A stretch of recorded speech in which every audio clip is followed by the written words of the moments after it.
Right, welcome back to video 4, part 4. We're going to do structural works. So the wooden stiffeners at the back of the boat are rotten, so we're going to rip them out, put new wooden stiffeners in, fiberglass it all in, make it all look nice and neat and structurally sound.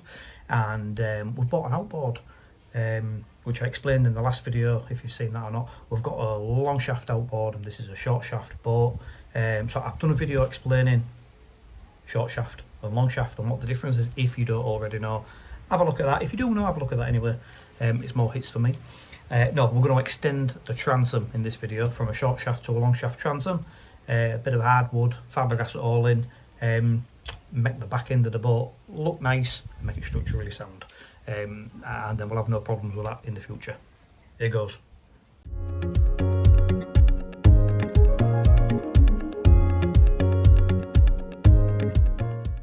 So next job now, while we're doing structural, is see these stiffeners under this, I don't know what you call this, like a well for the outboard. These are the original stiffeners and this one's still in, but you can see the fiberglass is laminated. It's coming off it. And this one is completely gone. The fiberglass is still there, but the ply is gone. And these two, I think these are just little extras that someone's put in to give it a bit of strength. So what we're going to do while we're at it is, I think we'll take these little add-on ones out and we'll make some templates up and we'll replace these, well, replace that one and put that one back in. We use this stuff, the offcuts from the floor, nice and thick. Make a little cardboard template and we'll put them in and glass them in.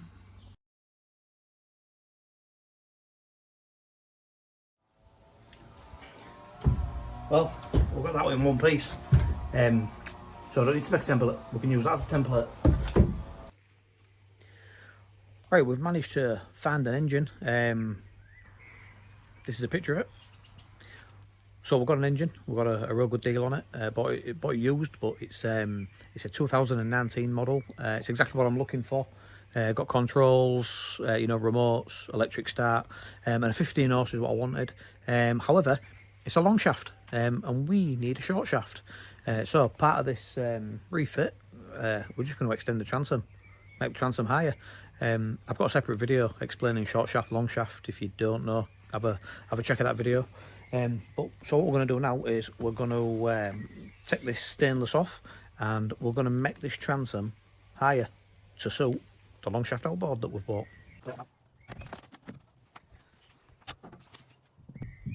Pretty solid, but there's all kinds of mastic and crap on there over the years, bits of rubber, metal on the top, rusting away. Clean this up.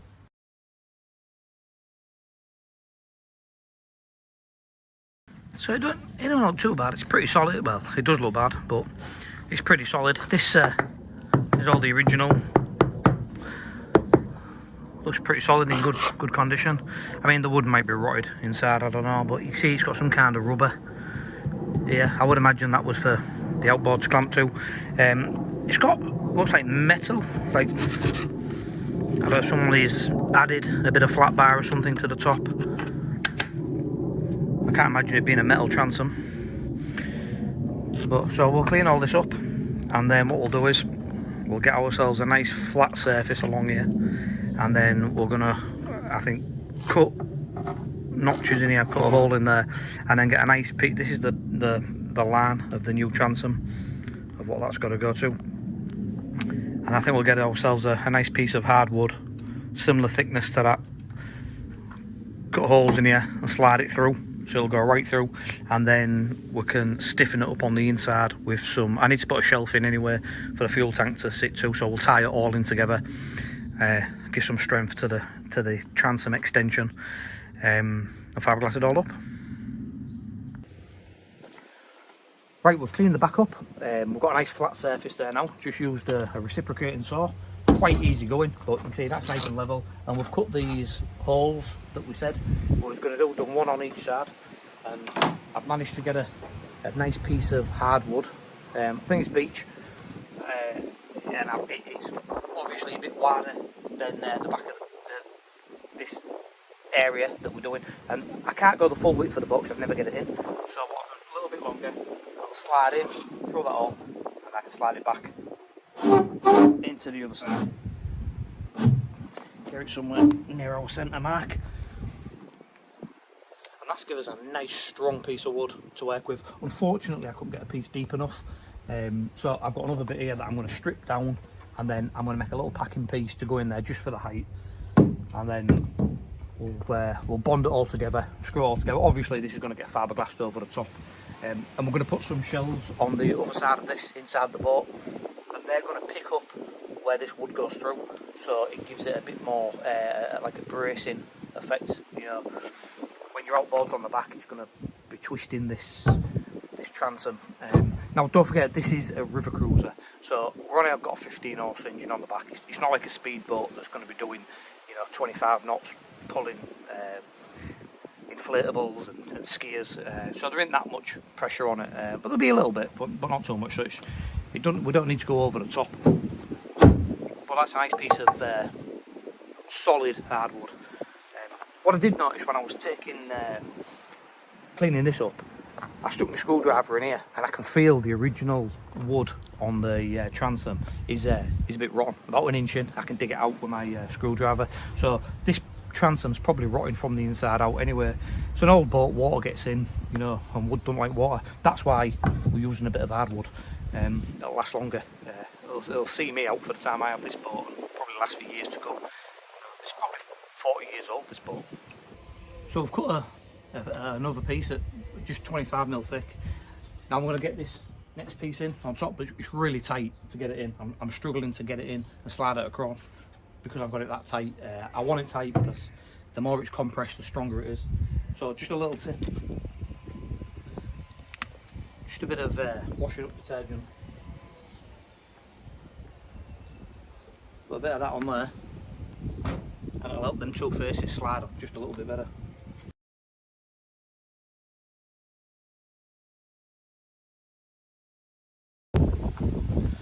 Right, that worked. So let me move this about so you can see it a bit better. There we go.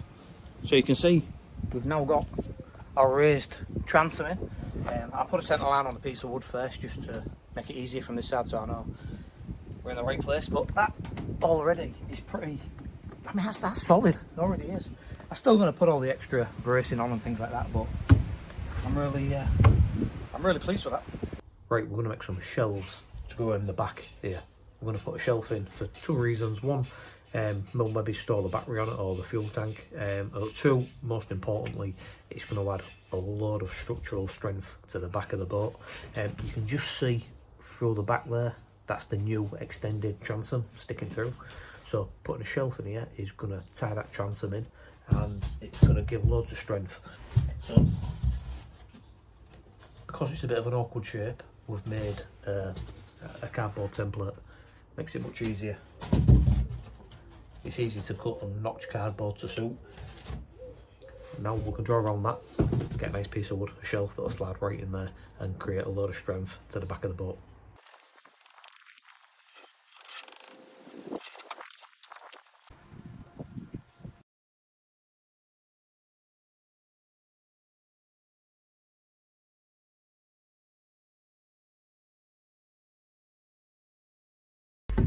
We've got the wood, we've used our template, and that will just sit in there like that. It's kind of just wedged in. We're going to glue that in with some construction adhesive. You can see again I've used the leftover wood from the floor. This is that 25mm marine ply that I mentioned in the other videos. It's such good stuff. Once it's got a clean cut on it, you can see how good the wood is inside. But that'll make a nice strong shelf. It doesn't need to be that heavy for a shelf, but you can see now it's picking up the back there. That's the new transom. It's going to tie it all in, and you can see we've done these vertical stiffeners that was absolutely rotten. We've used the same wood for that 25mm ply. So what we'll say is, before I glue this in, I've gone all around here with a grinder, and I've just roughed up the existing fiberglass so that when we put the new fiberglass in, it's got something to key to.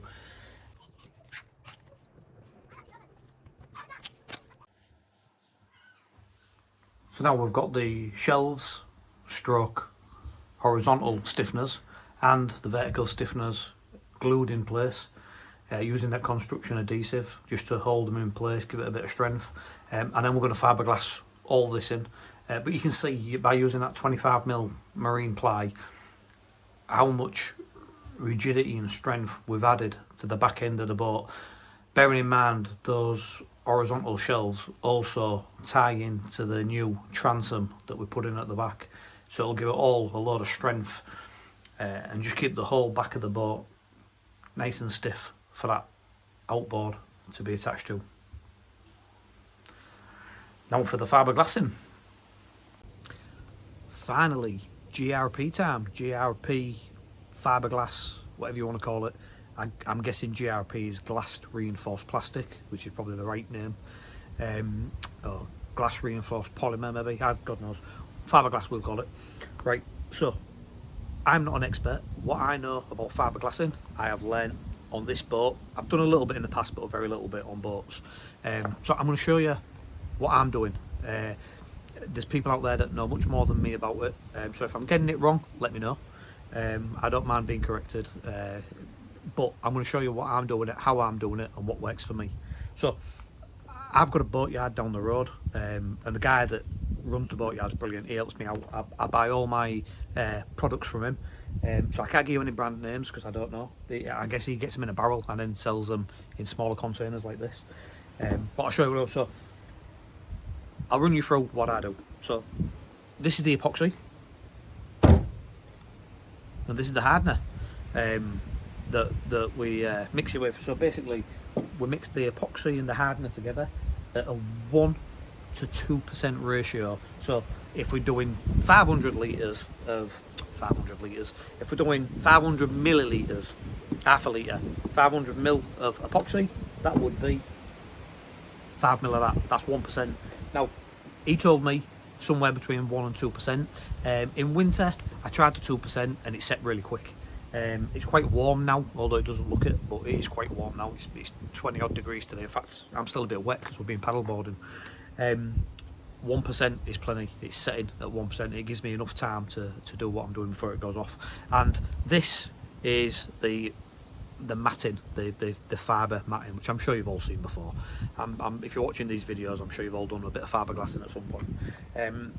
And what I did is I went down to the boatyard, I told him what I was doing, and he sold me 10 litres? Yeah, 10 litres of this, and the hardener to go with it, and a big roll of matting. And I paid something like I got some paint as well off him. The whole thing was 160 quid. It wasn't a lot of money. And I've been using that on the boat to do all the little bits and bobs that I'm fiberglassing up. But what I'm going to do is I'm going to run you through how I'm doing it. And we've put this extension on the transom out of this hardwood. You can see I've put some construction sealant around the sides. We're going to put the first bit of fiberglassing on this, and I'm going to run you through the way I do it so you can see. Step one, I guess, I'm going to take the sander and I'm going to clean up all these edges. I'm just going to rough everything up so that the fiberglass, the epoxy, has something to key to. If it's too shiny, it won't key to it. The wood will be okay, but we'll clean it all up, and like I say, it'll tie in nicely.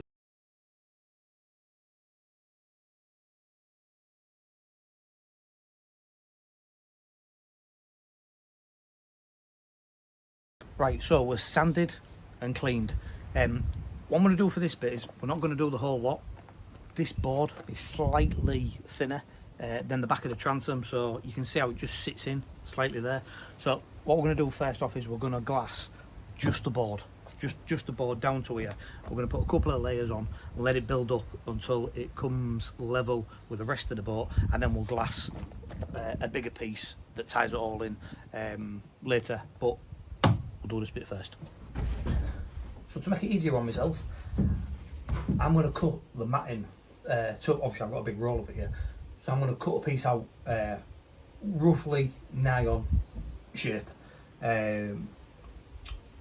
Makes it easier when you come to get your epoxy mix. So I do all this before I start mixing my epoxy, because remember, once you start mixing, you've got a time scale before it sets. So do all the groundwork first. So this is kind of step two.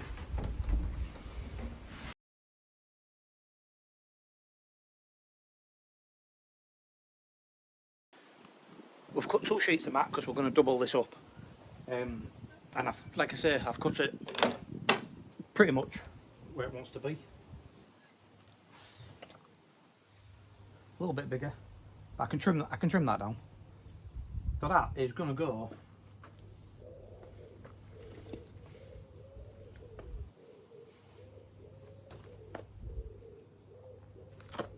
it's not far off that.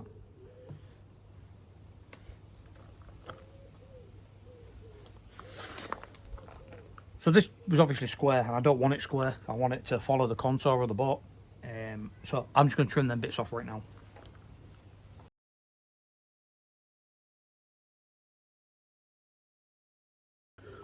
So I've cut that to a usable shape. So now we're going to mix our epoxy, and then there's kind of like, what is it, 1, 2, 3 stages really. So what we're going to do is we're going to mix the epoxy. We're going to, stage 1, we're going to spread it all over our surface. So we're going to use a little roller, get everything soaked with the epoxy. Stage 2, we're going to take the piece of matting and we're going to put the matting on and let it absorb all that up, and we're going to roll over top of it. And then stage 3, we're going to take some more epoxy and we're going to roll over top of that mat so it really soaks in. The idea is you want no white showing on the mat. You want to really soak it. We're doing 2 layers here, so we're going to do all that twice. See how it goes. Right, welcome to the mixing bench. So I've mentioned before in the other videos that all my disposable stuff I buy from Temu, the like Chinese website. It's crap what you get from there, crap quality. But you know, for like little rollers, little mixing cups, things like that, stuff that's disposable, plastic gloves, and these little rollers, they're brilliant. I mean, obviously I keep the handle, but those just get chucked out. So it's brilliant for that kind of stuff. So that's what we're using today. Our Temu orders. Right, I'll explain what I'm doing then before I put my mask on, because you won't hear me. So I'm going to pour the epoxy into my cup. I'm probably going to put about 400 ml. It's marked on there, 400 ml, and we're mixing at a ratio of 1%. So I'm going to put 4 ml of the hardener in. Now, to get the hardener in, I'm using one of these little syringes. Now, if you've got kids, like I do, these little Nurofen kids syringes that come with Nurofen or Calpol, or I'm sure you have it in America if you're in America, or wherever you are in the world. So they're perfect for measuring out accurate small amounts. You've got to get the ratio right, within a percent kind of thing, because if you get it wrong, it'll have a wart set or it'll set before you finished. We're going to go for about 400 ml today. I think that'll be enough for what we're doing at the back there. And that's kind of the amounts that I've been working with on the boat so far. It's like a manageable amount for me before it sets, but you'll find your own.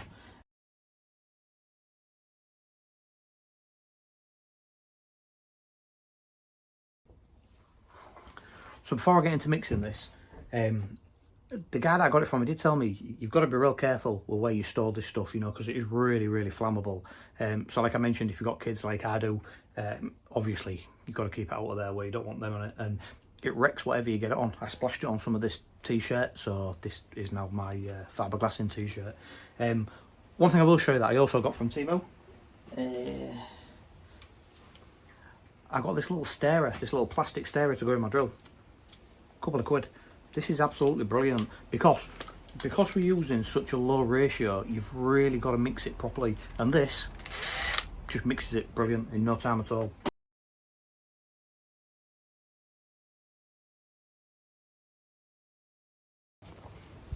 Right, so we've got our mix, we've got our roller.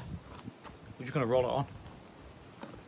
You'll just have to bear with me because I can't really talk with this mask on, and it stinks.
Oh, this stuff's messy. Right, so as I'm just about done there, that's already starting to set. That was at 1% and it's already clogging up. So what I'm trying to do here is get the air bubbles out. And you can see when it goes dark brown, you can imagine it's like stuck to the wood. So if those light patches like at the top here, that's the air bubbles. I'll be honest, I don't really know how you completely get that out. That's why when it goes over the edge, it's always kind of rounded a little bit. But the main thing's we've got the most of it. There probably is a way to get it out, I don't know. Keep chasing it. The good thing is, remember this is all above the waterline, so waterproof, it doesn't need to be crazy over the top. That'll all set nice and hard. So there is this kind of roller which I have forgot the name of it right now, but I'll put a, that's the name, because I can add that bit in after the video, and that makes a bit of a mess really, but that's to get the air bubbles out. But if you do it when it's setting, it kind of rips your GRP up as well.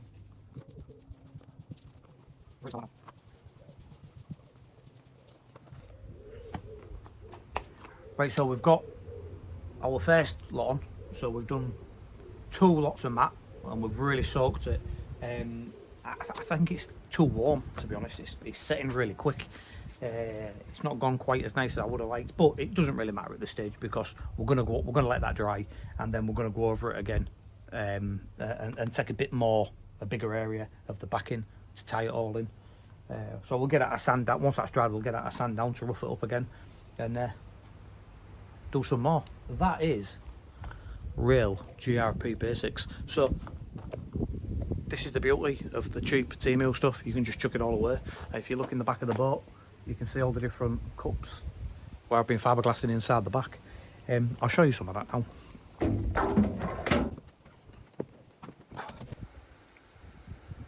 It's a bit of a better angle so you can see what we've just glassed in the transom. You can see like the air bubbles at the top, where it folds over the top of the wood. I just can't quite get that out, but once it sets, it'll set rock hard anyway. It won't really have any effect. And we're going to have another layer over top of all this anyway, to tie it all in. But gives you an idea. You see from this side, I mean that's still drying, but now it's all glassed in. And once we're done, and we get the next layer on, and we sand it all in and cut it all in, you'd never know. Once it's painted, you'll never know that transom's been extended really.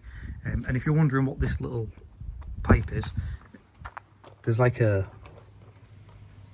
a little well there that fills up with water. So what I've done is I've just put a drain hole in it, and I've put a piece of that spare pipe in through, and obviously I'm going to cut this off flush at the back, and that just allows, this gets wet in here, it allows it to naturally drain. So I think that this is above the waterline. I think this is the waterline here.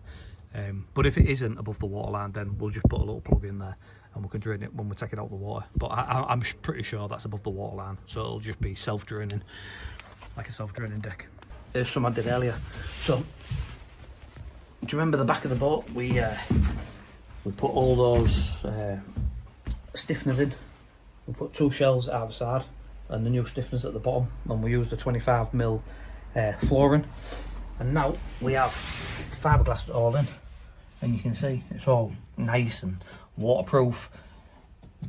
When that's painted, it'll look good. And you see how it ties it all into the sides, all one. It all becomes looking like one piece.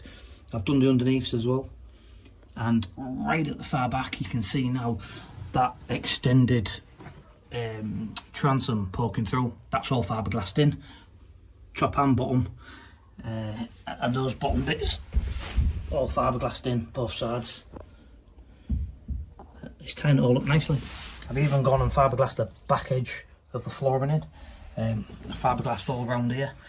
And once I put a roller of paint on that, it's going to look like this that we did in the beginning. It'll tie it all in nicely. It'll look completely different at the back end of the boat. Probably a little bit more work than I expected. Certainly when I took this project on, I wasn't going to go to that kind of depth, but now I've got into it, I've got the boat in my side garden and I love working on it. You know, it's just dead easy because it's here and I'm enjoying it. I'm actually enjoying the fiberglassing, believe it or not. It is a messy, sticky, horrible thing, and because you're on a time limit once you've mixed it, you feel pressurised to get it done. But once you've done a few bits, like now I've done these shelves, I kind of know how much I can get away with in one go. And what I have found myself, because it's been warm just lately, I mean, it's like averaging probably about 22, 23 degrees Celsius, obviously, not Fahrenheit, which is quite warm for here, certainly for the north of England anyway. I find the fiberglass is setting quite quickly, so I'm having to, I'm getting up early in the morning, having an hour in the morning when it's a bit cooler, and then maybe doing it an hour on a night after tea, and it's quite nice actually. It's alright. I can think of worse places to be. I can think of better places to be too. But that's what we're doing, and it seems to be working. I've enjoyed it. So once this is all painted, it'll look completely different, like I said. I'll do that in the next video, I think. I think that'll do us for now. You can see in this video we've covered fiberglassing, we've covered extending the transom, and we've got these shelves in. It would have been nice to paint them, get them all painted for this video, but I've got to go back to work, unfortunately. But anyway, in the next video I'll paint all these up. Not sure what we're going to do in the next video. I think someone out. There's plenty to do. It's still looking like a heap, you know. From a glance it doesn't look like we've done much, but we have, you know, we have. So anyway, I'll see you in the next video.